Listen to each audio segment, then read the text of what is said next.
Imagine a political earthquake, not on the campaign trail, but behind closed doors, where power is supposed to be absolute and dissent is swiftly silenced. Picture a moment when the established order clashes with an unstoppable force, armed not with rhetoric, but with cold, hard facts. This is the story of how Kamala Harris, at the zenith of her power, attempted to dismiss a freshman congresswoman as a junior member who didn't know her place, only to face a reckoning that would shatter her carefully constructed image and send shockwaves through Washington. Before we dive into this explosive confrontation, drop a comment letting us know where you're watching from, and don't forget to hit that subscribe button and like this video so you never miss the latest political drama that's shaking up the foundations of power. The tension in the Democratic leadership conference room was thick enough to cut with a knife. The air, usually filled with polite murmurs and strategic whispers, hung heavy with an unspoken expectation of deference. Vice President Kamala Harris sat at the head of the polished mahogany table, her signature pearls catching the harsh fluorescent lights, a symbol of her elevated status. At 60 years old, she had climbed every rung of the political ladder, from California's Attorney General to Senator, and now Vice President of the United States. Her resume, she believed, spoke for itself, a testament to her calculated ascent through the political ranks. She exuded an aura of unshakable confidence, a familiar smirk playing on her lips, ready to command the room and put any dissenting voices firmly in their place. Across from her, almost deceptively quiet, sat freshman Congresswoman Jasmine Crockett from Texas. At 43, she was a stark contrast to Harris's seasoned gravitas. Her notepad, unlike those of the nodding senior members, was not filled with talking points or agreeable platitudes. Instead, it was meticulously organized, brimming with carefully researched facts, dates, and citations ammunition that would soon turn this private meeting into an absolute political earthquake. Harris had convened this gathering specifically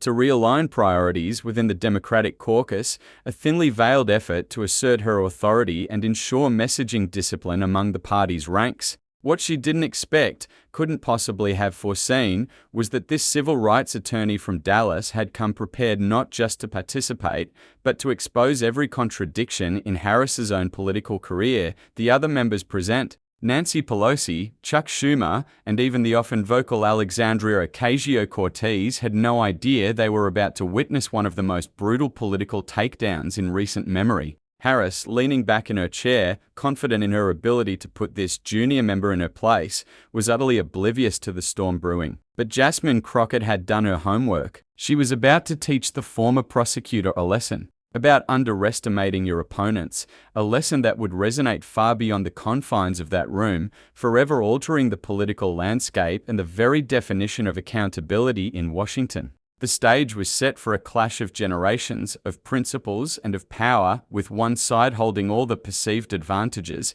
and the other, a meticulously prepared arsenal of truth. The meeting had been underway for about 20 minutes, a slow burn of Harris attempting to steer the conversation, and Crockett, deceptively quiet, interjecting with pointed questions. The vice president's patience, usually a finely honed political instrument, was visibly wearing thin. She had expected a swift, authoritative session where she could lay down the law and move on. Instead, this freshman congresswoman, barely a blip on the national radar, was challenging her on issues that hit uncomfortably close to home, particularly the party's messaging, or lack thereof, on criminal justice reform and its reluctance to embrace more progressive stances. Harris's eyes, which had initially swept the room with an air of command, now lingered on Crockett with a growing irritation, a silent demand for the younger politician to fall in line. Then came the fatal error. Harris leaned forward, her voice taking on a patronizing tone that made everyone in the room instinctively shift in their seats. "Look, Jasmine," she began, a dismissive wave of her hand accompanying the words,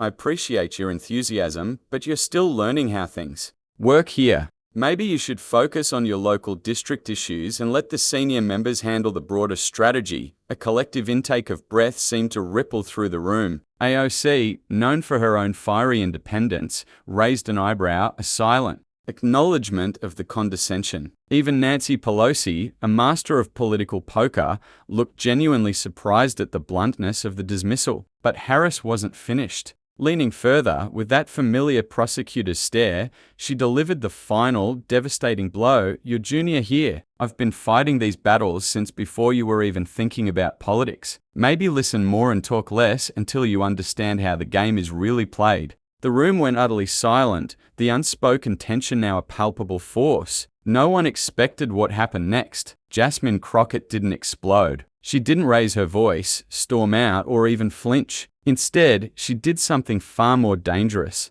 She smiled. It was a calm, almost serene smile, but with an edge that everyone in that hushed room immediately caught. "Junior," she repeated, her voice steady, almost a whisper, yet it commanded more attention than any shout could have. "That's interesting, Madame Vice President, because I was doing civil rights work when you were prosecuting people for marijuana possession. I was fighting for voting rights when you were keeping innocent people locked up for free labor."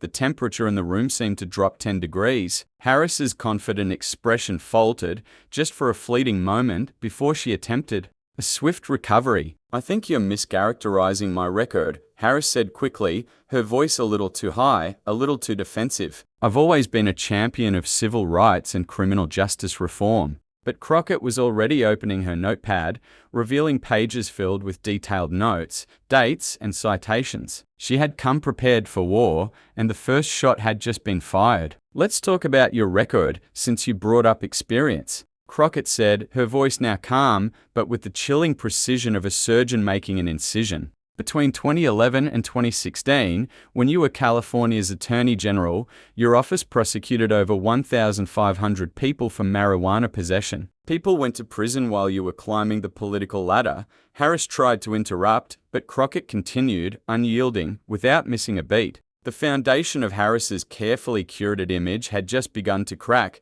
"Then in 2019, Crockett continued, her voice cutting through the stunned silence, "when you were running for president, you went on the Breakfast Club radio show and laughed about smoking marijuana in college. You literally laughed about doing the same thing you sent other people to prison for." The words hung in the air, a stark, undeniable indictment. The room was completely silent now. AOC, who had been listening intently, was taking notes, her pen scratching softly. Chuck Schumer stared at the table, his usual boisterous demeanor muted. Nancy Pelosi, ever the astute observer, watched Harris's face, which had gone from confident to defensive in a matter of seconds. "That's not fair," Harris interjected, her voice rising slightly, a hint of desperation creeping in. "I was doing my job as Attorney General. I had to enforce the laws as they were written." "Really?" Crockett shot back, her tone laced with incredulity. "Because your own deputies said you had discretion in how to prosecute those cases. You chose to be tough on drugs when it helped your career, then chose to be progressive on drugs when that helped your career instead." Crockett flipped a page in her notepad, her movements deliberate, almost theatrical. "But let's talk about Kevin Cooper." At the mention of that name, Harris visibly tensed. A flicker of genuine fear, or perhaps just profound discomfort, crossed her face. Everyone in the room could see it. "For those who don't know," Crockett said, addressing the room but keeping her eyes locked on Harris, "Kevin Cooper was on death row in California. DNA evidence suggested he might be innocent. His lawyers requested advanced DNA testing that could prove his innocence." She paused, letting the tension build, letting the weight of the accusation settle. Kamala Harris, as Attorney General, fought against that testing. She actively blocked evidence that could have freed an innocent man from death row. Even when a federal judge said the evidence raised significant questions about Cooper's guilt, Harris's face was flushed, her composure rapidly unraveling. Now, that case was complicated. There were procedural issues. "Procedural issues?" Crockett's voice cut through Harris's excuse like a blade, sharp and unforgiving. "You were willing to let a man die rather than allow testing that might prove he was innocent. And you want to lecture me about experience?" But Crockett wasn't finished. She flipped another page. "Let's talk about your truancy program in San Francisco. You prosecuted parents for their children's school absences, single mothers working multiple jobs, struggling to make ends meet. You put them in handcuffs and threatened them with jail time."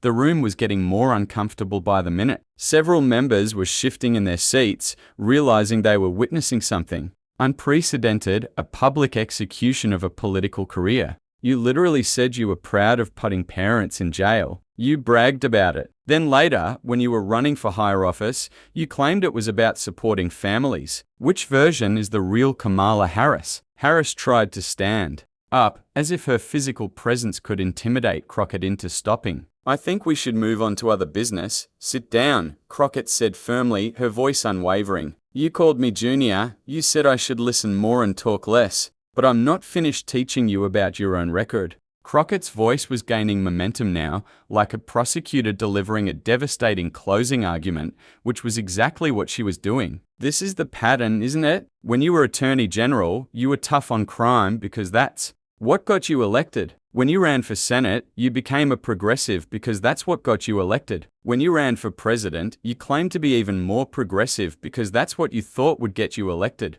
She looked around the room, making eye contact with each member. You don't have principles. You have positions based on what's convenient at the moment, and then you want to come in here and dismiss younger members as junior when we actually stand for something consistent. The foundation of Harris's career, built on carefully curated narratives, was crumbling before their eyes. Harris was now gripping the edge of the table, her knuckles white, her face a mask of fury. I don't have to sit here and listen to this. Character assassination from someone who's been in Congress for 5 minutes, she shouted, her voice strained, losing its prosecutorial edge and taking on a shrill, defensive quality. 5 minutes? Crockett laughed, but there was no humor in it, only a chilling contempt. Let me tell you what I've done in my 5 minutes compared to your decades of political opportunism. She closed her notepad, the definitive snap echoing in the silent room, and leaned forward, her gaze unwavering. In the Texas legislature, I was arrested protesting for voting rights while you were silent on voter suppression. I authored police accountability legislation while you were defending bad cops in court. I've been consistent on criminal justice reform while you flip-flopped based on what was politically convenient. The tension in the room was now unbearable, a suffocating weight. Everyone could sense that Crockett was building towards something devastating, a final, crushing blow.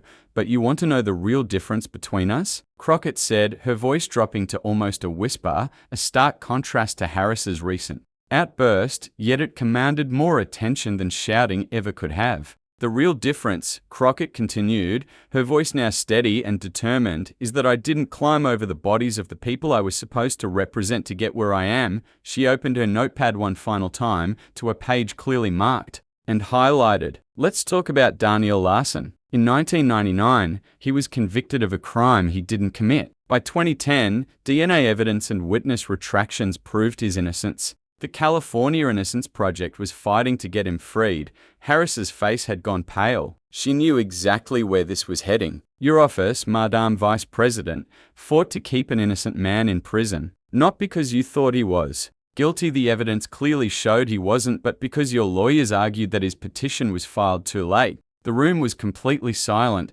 save for the hum of the air conditioning and Crockett's steady, relentless voice. An innocent man stayed in prison for 2 extra years because your office cared more about technicalities than justice. 2 years of an innocent man's life gone because you were more concerned with your conviction rate than with doing what was right. Harris finally found her voice, but it was shaky now, utterly devoid of the confidence she'd started with. You're taking these cases out of context, she stammered. As Attorney General, I had to consider the broader implications. The broader implications. Crockett's voice rose for the first time, and the raw power behind it made everyone sit up straighter. The broader implications of keeping innocent people in prison. The broader implications of using prisoners as cheap labor. The broader implications of prosecuting parents trying to feed their families. She stood up now, her full presence commanding the room, a force of nature unleashed. You want to talk about broader implications? Let's talk about Stephen Mnuchin. At the mention of his name, Harris actually recoiled slightly. This was clearly a wound that hadn't healed. Stephen Mnuchin, Crockett said slowly, savoring each syllable. His bank, One West, illegally foreclosed on thousands of California homes.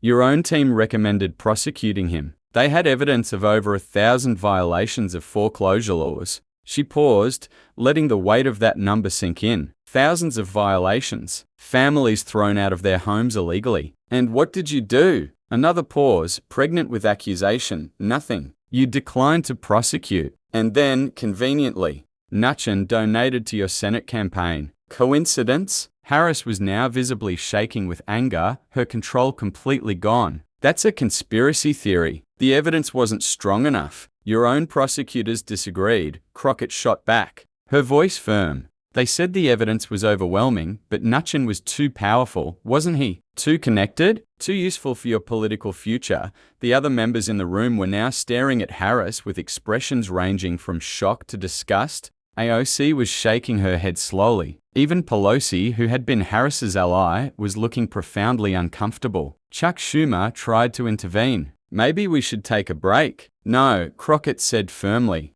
She called me Junior. She said I should listen more and talk less. But I think it's time everyone in this room heard about the real Kamala Harris record. She turned to address the entire room, her gaze sweeping over each stunned face. Now, how many of you knew that she fought against body cameras for police? How many of you knew that she opposed marijuana legalization until it became politically popular? How many of you knew that she defended the death penalty even when evidence suggested defendants might be innocent? Crockett was in full prosecutor mode now, pacing the room like she was addressing a jury. This is who you're taking lectures from about political strategy, someone who built her career by being tough on the powerless and weak on the powerful. Someone who prosecuted poor people for marijuana while banks got away with fraud. Someone who kept innocent people locked up while letting wealthy criminals walk free. She stopped and turned back to Harris, her final words a hammer blow. And now you want to come in here and dismiss the younger generation as junior. We're not junior. We're just not willing to sell out our principles for political advancement like you did. Harris finally exploded. How dare you? She shouted, standing up so quickly her chair rolled backward with a clatter. I've dedicated my life to public service. I've broken barriers. I've fought for justice. What justice? Crockett shot back, matching her volume, her voice a righteous roar. Justice for the innocent people you kept in prison? Justice for the families you prosecuted for truancy? Justice for the homeowners who got illegally foreclosed on while you let the banks walk free? Harris was pointing her finger at Crockett now, her voice getting higher and more defensive. You don't know what it was like. You don't know the pressures I was under. You don't understand how the system works. I understand perfectly, Crockett said, her voice dropping back to that deadly calm, chilling in its precision. The system works by protecting the powerful and punishing the powerless. And you were happy to be part of that system as long as it advanced your career.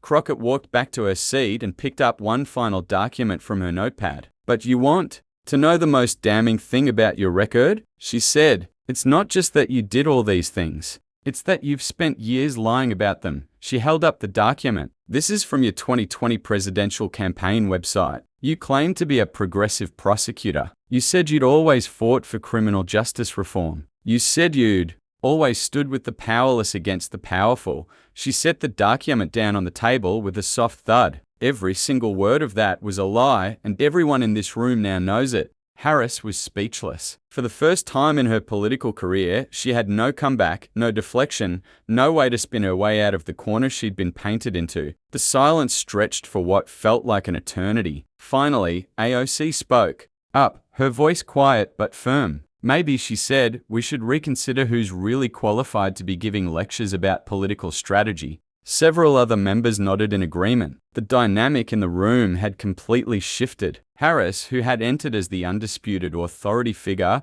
was now isolated and defensive. Pelosi, ever the politician, tried to smooth things over. Perhaps we should table this discussion and reconvene. No, Crockett said, her voice resolute. We're not tabling anything. She called me Junior and said I should listen more and talk less. But I think everyone here has learned something today about who they should really be listening to. She looked directly at Harris, her gaze unwavering. I may be junior in terms of time served, but I'm senior in terms of integrity. And that's something you can't fake, no matter how many offices you've held. The meeting ended in chaos. Harris, her face a thundercloud, stormed out without another word, her staff scrambling to follow her like a retreating army. The remaining members sat in stunned silence for several minutes, processing the political earthquake they'd just witnessed. Within hours, word of the confrontation had leaked to the press. Politico ran a story titled "Harris Confronted by Freshman Democrat Over Prosecutorial Record." The Washington Post followed with generational divide erupts in Democratic leadership meeting, but the real explosion happened on social media. Someone, perhaps a quick-thinking staffer or an intrepid aide, had secretly recorded parts of the exchange, and clips began circulating on Twitter within the hour. Kamala exposed started trending, followed swiftly by Jasmine Crockett. Progressive activists who had long been suspicious of Harris's record felt vindicated. Finally, someone called her out, tweeted one prominent activist. Jasmine Crockett just said what we've all been thinking for years.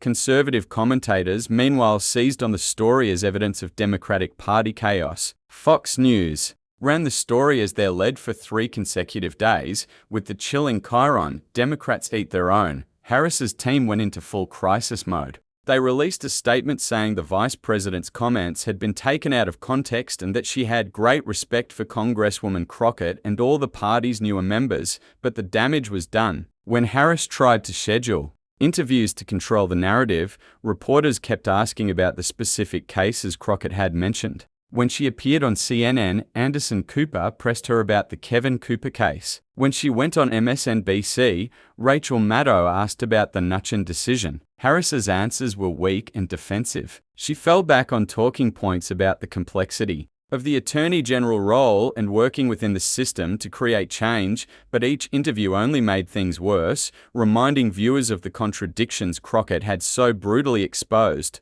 The breaking point came when Harris appeared on The View and tried to dismiss the controversy as political games by inexperienced members. The hosts, particularly Whoopi Goldberg, weren't buying it. But Kamala, Goldberg said, her voice firm, these aren't political games. These are real cases. Real people who were affected by your decisions. How do you explain that? Harris's non-answer went viral for all the wrong reasons, a testament to her inability to escape the truth Crockett had laid bare, while Harris struggled with damage control. Her carefully constructed political persona crumbling under the weight of Crockett's devastating revelations, Jasmine Crockett became the undisputed hero of the progressive movement overnight. Her Twitter followers, a mere 50,000 before the confrontation, skyrocketed to over 300,000 in a single week. Progressive podcasts lined up to interview her, eager to amplify her message. Fundraising emails mentioning her name broke records for open rates, a clear signal of her newfound political capital. But more importantly, Crockett used her newfound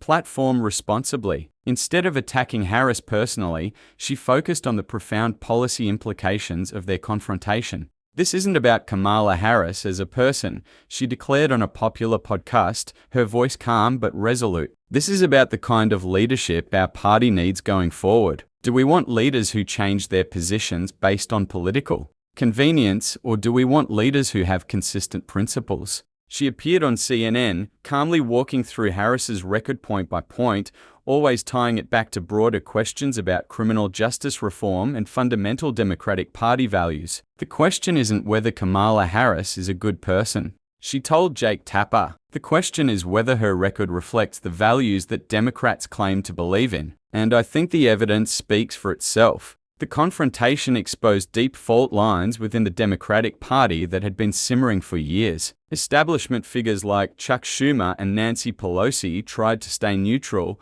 publicly maintaining a facade of unity. But privately, many admitted that Crockett had raised legitimate, uncomfortable concerns. Progressive members, emboldened by Crockett's courage, rallied around her. AOC tweeted support for her courage in speaking truth to power. Bernie Sanders, when asked about the controversy, stated, I think Congresswoman Crockett raised important questions about our party's commitment to criminal justice reform. Moderate Democrats found themselves in an impossible position. They couldn't defend Harris's prosecutorial record, but they also worried about the party appearing divided. Some tried to change the subject by focusing on Republican attacks, but that strategy failed when progressive activists pointed out that this was exactly the kind of deflection that had allowed problematic records to go unchallenged for years. The Congressional Black Caucus, in particular, was torn. Some members felt loyalty to Harris as a groundbreaking figure, but others quietly agreed with Crockett's searing criticisms. The division became public when several CBC members declined